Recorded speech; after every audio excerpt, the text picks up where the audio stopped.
Hey, what's going on, everybody? This is Adventures with Mike, and this is part 3 of changing the oil on a 2018 Ford Transit van. And right now, we're just basically putting the oil back in it.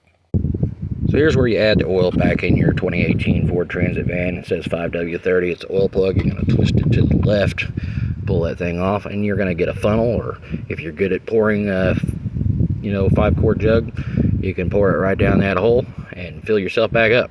But first, I'm going to add the Super Duper Lucas. Yes, this stuff right here. I normally go about 3,000 miles more than the manufacturer recommendation just because I put this cord in there. So all I do is look for the hole and slip that in there. Lucas is very, very thick, so it's like 80 degrees out right now. It's not that bad. If you ever try to put this stuff in the wintertime, you want to make sure that it's warm. You could be out here for an hour and a half trying to get this thick, cold Lucas into your vehicle in the wintertime. But I kind of pump it a little bit, and I make sure it's the first thing that I put in there because it takes a little bit. And I'll go inside and have myself a drink or something like that and come back out, and then I'll start adding the extra oil. You ever go to those places where it's like they are like oil change 2, bay 2, bay 4, bay 5, make it sound all important. It's a pretty simple process, so it's I guess that's an experience. Or you feel like that you're a NASCAR pit star or something, I don't know.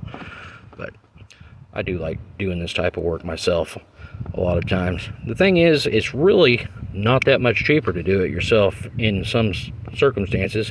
The nice thing about doing the oil change yourself is that you know everything is being followed and you're not being upsold on shit that you don't need.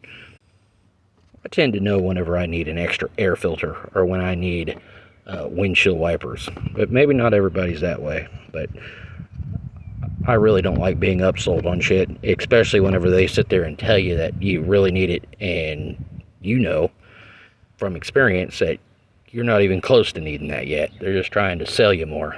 I'm going to let that drain for a little bit. Don't have a funnel? Alright, once you get done putting that Lucas in, which is pretty easy to get in the hole, just cut the top of this off, or the bottom of it, and you have yourself a funnel to put the oil in. See there? Now I cut the bottom of that off, and I've got myself a funnel.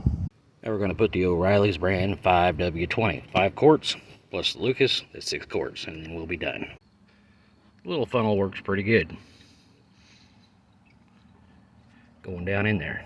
After you're done, start your vehicle up for about 15 seconds, check your oil level with your dipstick, and make sure there's no leaks underneath your vehicle. Have a great day. Hope this helped.